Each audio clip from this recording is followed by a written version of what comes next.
I was leaving a day party. And we was headed to where we was headed to. Pull up lot on a day party, get up the street. They started shooting, they shot. Memphis, a city where the legacy of rap giants reigns, was suddenly rocked by the devastating news of young Dolph's.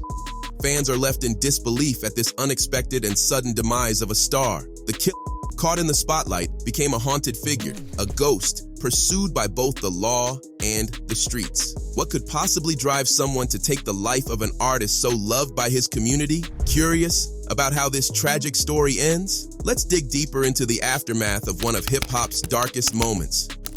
Young Dolph was a true Memphis icon. He didn't just play the game. He rewrote the rules, making it big without bending to any label. He stayed independent, owned his masters, and carved out his own path in a business that rarely sees that kind of freedom. But life in the spotlight came with its own risks, especially back home in Memphis, where tension always seemed to lurk in the background. Then came that tragic day, November 17th, 2021. Dolph stopped by Makita's Butter Cookies, a local spot he loved and always hyped up. Next thing you know, social media blew up with rumors he'd been shot. Videos and photos spread like wildfire. One woman even went live on Instagram, showing the scene from outside with the store's glass windows riddled with bullet holes and police everywhere. Her shock was clear as she filmed officers gathering statements and fans gathering in disbelief. People couldn't believe it. Just a week earlier, Dolph was on IG talking about how he never missed a stop at Makita's when he was back in town. Now, here he was, taken down in the very place he'd always celebrated. It was a heartbreak Memphis wouldn't soon forget.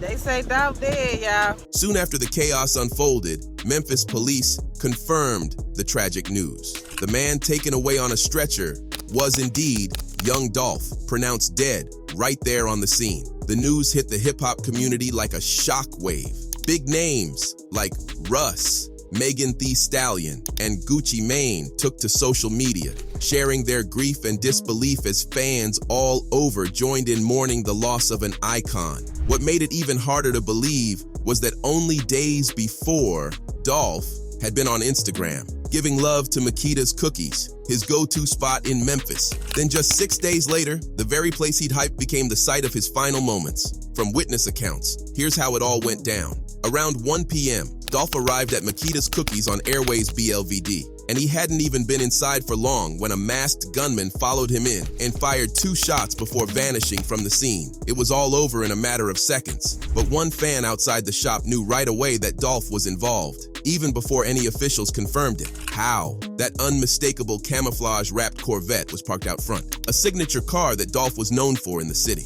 It was a car that spoke volumes, a true Memphis Legends ride. This wasn't Dolph's first brush with danger either. Back in 2017, he'd already faced a life-threatening attack and responded by making sure his cars were bulletproofed. It was part of his effort to stay safe while still moving around his city. But the gunman must have known this and waited for Dolph to step out of his armored car before making a move. The police are still keeping mum about any official details regarding suspects or motives in the shooting, leaving everyone on the edge of their seats. Young Dolph was a rapper rooted in the streets, and he had some pretty high-profile beefs, particularly with fellow Memphis artist Yo Gotti. Now, while there's no solid evidence linking Yo Gotti or his crew to Dolph's, the streets of Memphis are buzzing with speculation. Word on the street is that things are heating up, like fire alarm level hot. Rumors are flying that Yo Gotti's mom's restaurant and Black Youngsta's grandmother's house have both been shot up in some kind of retaliation.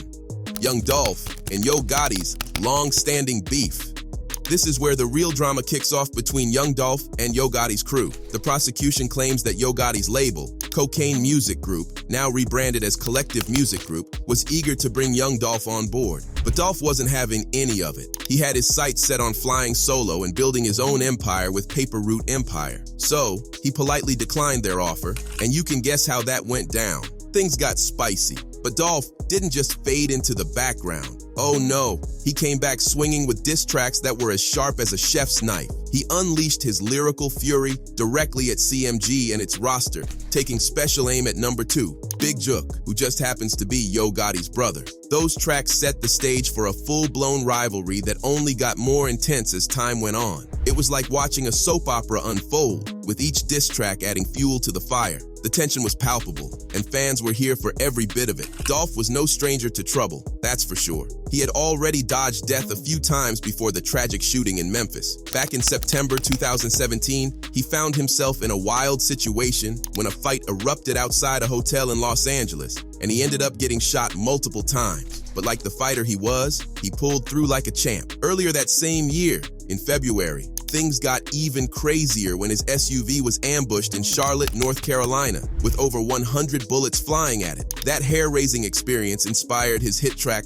100 Shots, where he proudly rapped about surviving thanks to the bulletproof panels in his ride. Seriously, it sounds like something straight out of an action flick. Dolph's ability to bounce back from these life-threatening situations only added to his legend in the rap game. He was like a real-life superhero, and the fact that he kept coming back stronger made his eventual in 2021 feel even more heartbreaking. The drama between Young Dolph and Yo Gotti's camps was like the juiciest gossip in the hip-hop world, especially around Memphis. This beef had been simmering for years, and in 2017, Dolph spilled the beans about what was really going on. It all boiled down to cash. The stakes were sky high, and the rivalry was intense, pulling in not just Gotti, but also his brother Big Jook and Black Youngsta. Now, fast forward to the aftermath of the hit, and things took a wild twist. After the shocking event, Cornelius Smith and his crew thought it would be a good idea to FaceTime Big Jook and spill all the tea on what just went down. But as Smith recounted the events, he had a serious light bulb moment and realized he needed to have a conscience. Talk about a wake-up call. This sudden self-reflection led him straight to the courtroom, where he dropped some bombshell confessions that could flip the entire case upside down. With Smith's dramatic testimony coming to light, it's no wonder the trial was expected to wrap up sooner rather than later. The trial of Young Dolph's. With all the media buzz swirling in Shelby County, they've decided to bring in an outside jury from Davidson County to keep things focused and drama-free. And believe me, with the twist this trial is already throwing at us, distractions would be a piece of cake. Cornelius Smith Jr. and Hernandez Govan were originally set to stand trial alongside Justin Johnson. But wait, hold the phone. According to the prosecution's opening statements, Smith and Govan are now expected to flip the script and testify against Johnson. That's right, two of the three suspects are turning on their buddy, cranking up the suspense in this already high-profile case. The stakes couldn't be higher, as the courtroom braces for some serious testimony that could turn everything upside down. The trial kicked off officially on Monday, September 23rd, 2024, and now Johnson is left holding the bag, facing some heavy charges, including first-degree unlawful possession of a firearm, and theft of property. All of this is linked to the heartbreaking death of Young Dolph, real name Adolph Thornton Jr., a true Memphis legend whose sent shockwaves through the rap community. With Smith taking the stand to testify against Johnson, this trial is turning into a real page-turner. The courtroom drama surrounding Young Dolph's alleged was kicked off with a bang. Right from the get-go, Cornelius Smith, one of the accused shooters, dropped a massive bombshell. He steps up to the stand and suddenly confesses. Yes, you heard that right. Cornelius flat out admits he's the guy caught on that chilling surveillance footage from November 2021, holding and firing the semi-automatic weapon that ended the life of Memphis rap legend Young Dolph. But wait, it gets even juicier. As if his confession wasn't jaw-dropping enough to leave everyone gasping, Cornelius didn't just take the fall for himself. He pulled his co-defendant into the spotlight as well. You can just imagine the gasps and whispers rippling through the courtroom as he pointed the finger, implicating his partner in crime in a seriously dramatic fashion. Cornelius Smith unleashed a series of shocking revelations that had everyone buzzing. He admitted that when he pulled the trigger on the Memphis rap icon, he felt absolutely nothing. No remorse, no fear. According to him, it was all about the money, and not just pocket change. He was promised a cool $100,000 for the hit. And guess who was behind this sinister payout? None other than Yo Gotti's now deceased brother, Big Jook, who met a tragic end in January. I wasn't feeling nothing at the time. I was just trying to get some money. I saw him standing by the window. I just got out of the car and started shooting. But Smith wasn't done causing a ruckus. In a courtroom confession that could rival any blockbuster movie, he threw Justin Johnson, his alleged partner in crime, right under the bus. Smith claimed it was Johnson who was firing the handgun during the dragging him even deeper into this chaotic crime saga. And let me tell you, things didn't exactly go according to plan during the hit on Young Dolph. Cue the high-octane action. As the shooters opened fire, Dolph's brother wasn't about to go down without a fight. In a jaw-dropping twist, He fired back, hitting Cornelius Smith multiple times in the shoulder, arm, and leg. Just imagine the scene. Bullets flying, Smith bleeding, and the whole operation spiraling into complete mayhem. But the drama doesn't stop there. In true survival mode, Smith somehow managed to escape despite his injuries and made a break for a nearby apartment. There, he channeled his inner action hero, patching himself up with a med kit like he was in an intense movie scene. It's an unbelievable turn of events, and you can practically feel the tension, adrenaline, and sheer panic in the air. But even with his quick thinking, the damage was already done. And just when you thought it couldn't get any wilder, Smith dropped another bombshell. Hernandez Govan, his former dealer. According to Smith, Govan was the one who spilled the tea about the $100,000 bounty that Big Jook had put on Dolph's head. Big Jook, the person I told you about before, the number 2 guy at CMG, he's put out a hit, $100,000 to whoever kills Dolph. He has met with Justin Johnson. He has met with Cornelius Smith, and they think they're ready to do it. Here's where things get even wilder. Smith spilled the beans that he and Johnson barely knew each other, having only crossed paths for a few months before the whole shooting incident. So what was the master plan? They were supposed to split the $100,000 bounty, with each taking home $40,000 and handing Govan a tidy $10,000. But hold up, something's off with that math, right? There's still $10,000 unaccounted for. As it turns out, Smith never saw anything even close to that $40K. When all the dust settled, he claimed he walked away with just $800. Yep, you heard that right. The guy who got tangled up in one of Memphis' most shocking crimes ended up with a mere $800. Can you believe it? Being part of such a high-stakes plan for a big payday, only to come out with barely enough to cover rent. Now the courtroom is buzzing with questions. Why was the money split this way? What happened to the missing cash? And how does Govan fit into this messy web of and betrayal? You can practically feel the tension crackling in the air as everyone wonders just how deep this rabbit hole goes. The fate of the killers. Shelby County DA Steve Mulroy served up some juicy details right after the opening statements in the young Dolph trial. Cornelius Smith, he's all in with the prosecution, playing the cooperation game. But when it came to Hernandez Govan, Mulroy turned on the mystery vibes, keeping his cards close and dodging any real scoop. All he hinted was that both guys' futures are on the line, waiting to either be wrapped up in a plea deal or settled once and for all in court.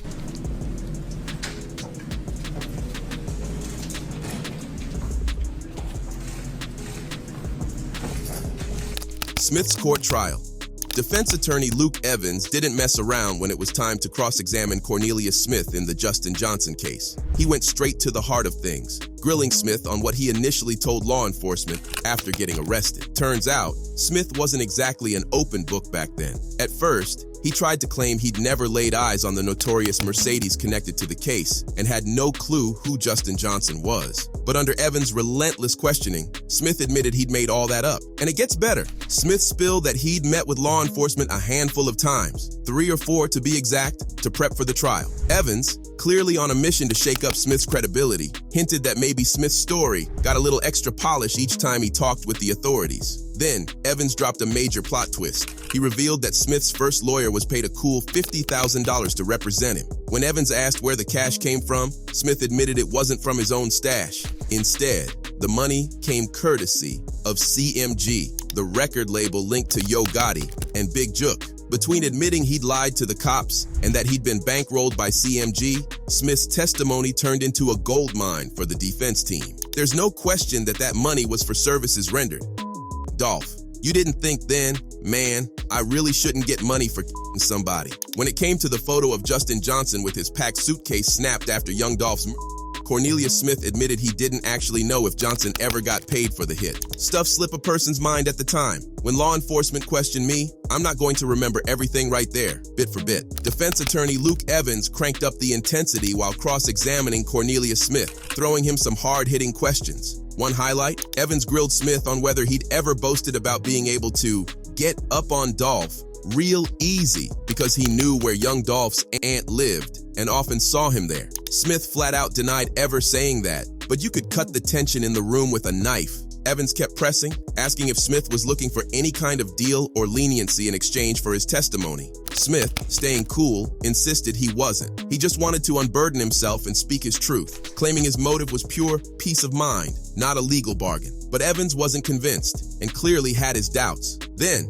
Evans dropped another hint, suggesting that after his arrest in 2022, Smith might have told his sisters a different story, hinting he was actually angling for a deal. Although Evans didn't spell it all out right then, his point was crystal clear. Smith's testimony might be more self-serving than he let on, and his motives were looking a bit murkier than he wanted people to think. The cross-examination was no joke. Evans went all in, aiming to tear apart Smith's story, bit by bit. Was Smith truly baring his soul to clear his conscience? Or was there something else in play, like hoping for a lighter sentence? Evans wanted the jury to think twice, especially with the inconsistencies between what Smith allegedly told his sisters and what he was saying under oath. And those letters to his sisters? They painted a similar picture, raising even more questions about Smith's real intentions. My layware is trying to tell me my best out is working with the feds, helping them, something I've never done in my life. That's the only way I will not do life in jail. They got to let me walk free. Luke Evans went all out during his cross-exam of Cornelius Smith,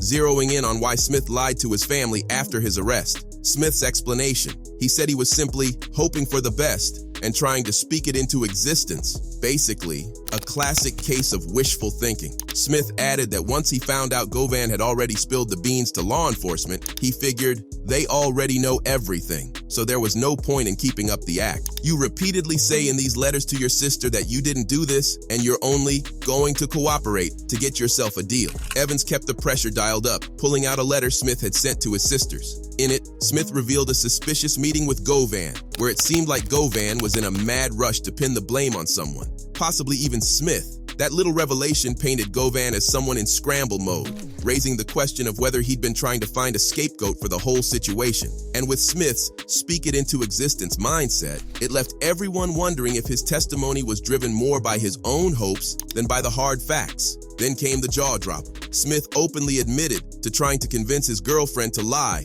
and give him an alibi.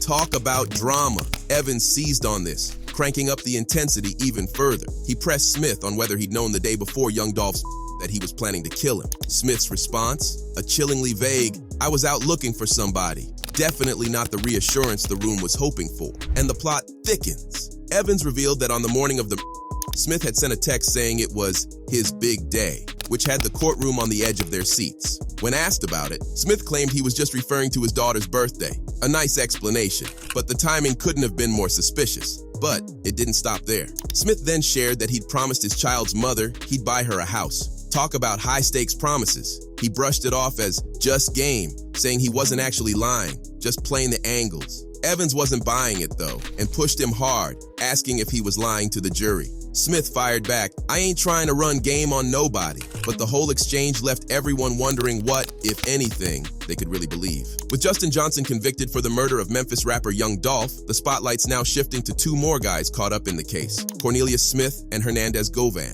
These two face some hefty charges, including first-degree murder, conspiracy, and attempted first-degree murder. They were supposed to be on trial alongside Johnson, but things got shuffled around after his verdict. Now, Smith is set to step back into court on November 15th, while Govan's hearing is lined up for October 9th. Jermacurcus Johnson's trial and sentence.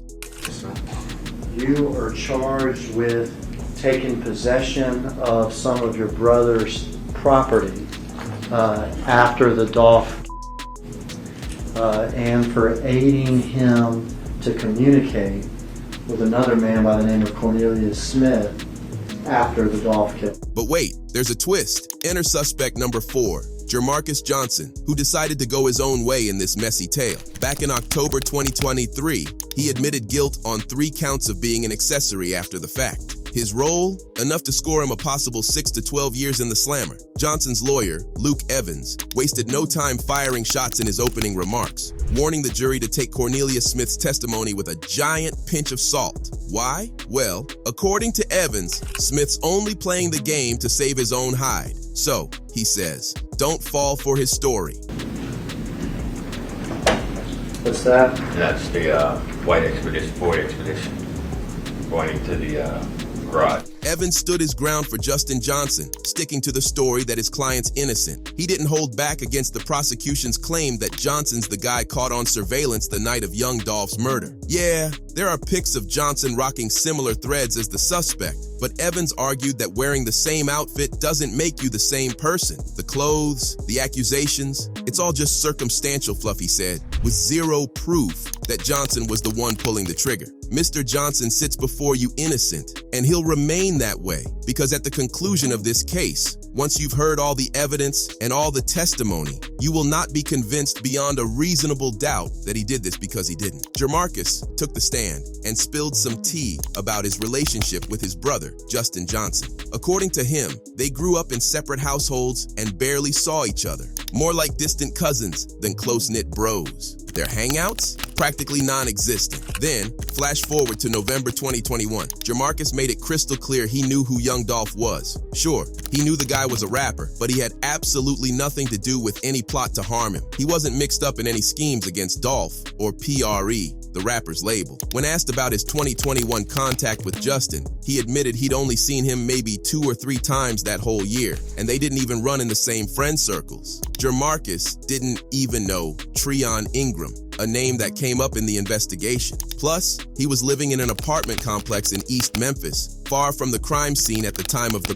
His testimony threw some real curveballs into the case, leaving everyone questioning just how involved he really was or wasn't in all this drama. After young Dolph's murder, Jamarcus shared that Justin Johnson hit him up to bring over a rental car, knowing full well that Jamarcus didn't have wheels of his own. Justin pulled up with a white Chrysler and 2 phones in hand, busy swapping numbers between them. He even planned to hand over one of the phones so Jamarcus could manage his social media and check his emails, asking him to post videos and content on his behalf. And get this, Justin didn't say a word about why he needed a social media stand-in, nor did he mention he was skipping town. According to Jamarcus, Justin got 2 calls while they were hanging out before hopping into a white SUV. Jamarcus would let Justin know whenever someone reached out to the phone Justin left with him. At one point, he even helped set up a 3-way call with a guy named C. Later, Jamarcus found out that C was actually Cornelius Smith, another defendant who'd admitted to being involved in young Dolph's murder. Some of their chats, as Jamarcus recalled, involved money matters. Smith's texts hinted at cash, with him asking Justin if he talked to Unk.